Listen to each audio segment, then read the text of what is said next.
Hello, আসসালামু আলাইকুম। আমি রাকিব হাসান অন্তু। আপনাদের সবাইকে ওয়েলকাম করছি আজকের অ্যাডোবি ইলাস্ট্রেটরের বেসিক টিউটোরিয়ালে।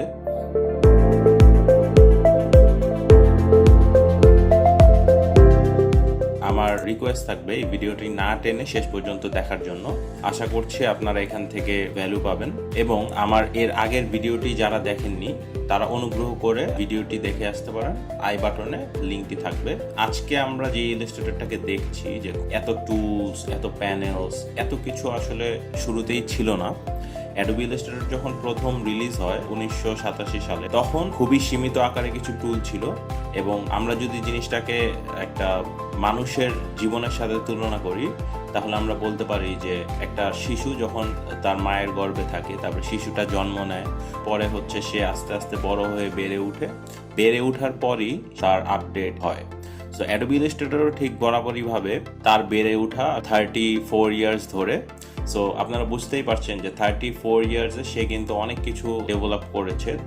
আরেকটা বিষয় আপনাদের বলি, সেটা হচ্ছে যে অ্যাডোবি ইলাস্ট্রেটরে এখন আমরা কালার দেখতে পাচ্ছি, রাইট? সো অ্যাডোবি ইলাস্ট্রেটর যখন প্রথম বের হয় তখন কিন্তু এটা কালার ছিল না, তখন এটা ব্ল্যাক অ্যান্ড হোয়াইট ছিল। আমরা যদি একটা জার্নি দেখি 1987 সালে এটা কেমন ছিল দেখতে, এবং আস্তে আস্তে এই জিনিসটার এভলিউশনটা আপনারা দেখতে পাচ্ছেন। এইভাবে কিন্তু অ্যাডোবি ইলাস্ট্রেটরটা আজকের রূপে আসে, এখন এইরকম হয়েছে। কিন্তু একদম শুরু থেকে যদি আপনারা দেখেন তাইলে হচ্ছে অ্যাডোবি ইলাস্ট্রেটরের জার্নিটা মোটামুটি এইরকম ছিল। চলুন আমরা অ্যাডোবি ইলাস্ট্রেটরের হিস্ট্রির একটা শর্ট ভিডিও দেখে আসি।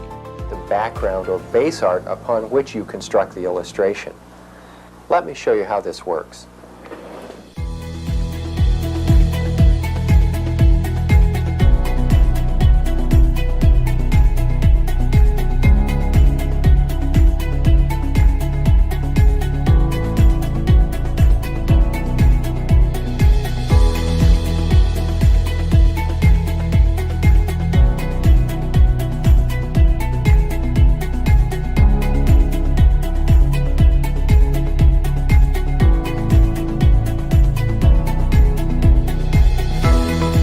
ভিডিওটি দেখে আপনারা বুঝতে পারছেন আগের ইলাস্ট্রেটরটা কিরকম ছিল। আশা করি আপনারা বুঝতে পেরেছেন।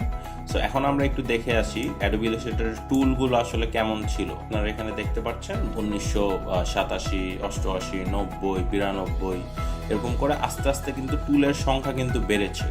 মানুষের প্রয়োজনীয়তা, মানুষের বিভিন্ন উদ্ভাবন আসার পরই যারা ইউজার ছিল তাদের রিকোয়ারমেন্ট অনুযায়ী কিন্তু আজকে ইলাস্ট্রেটরের আপনারা যে আউটলুকটা দেখতে পাচ্ছেন এই জিনিসটা কিন্তু হয়েছে। আপনারা যদি আসলে হিস্ট্রিটা না জানেন তাহলে এই জিনিসটা বোঝাটা একটু ডিফিকাল্ট আমার কাছে মনে হয়েছে।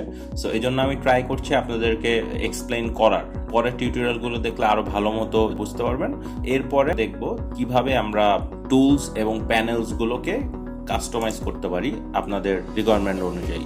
আশা করি আপনাদের ভিডিওটি ভালো লেগেছে। যদি ভালো লাগে তাহলে একটি লাইক দিবেন এবং কমেন্ট করতে ভুলবেন না যদি আপনার কোনো কোয়েরি থাকে, এবং অবশ্যই আমার চ্যানেলটি সাবস্ক্রাইব করবেন।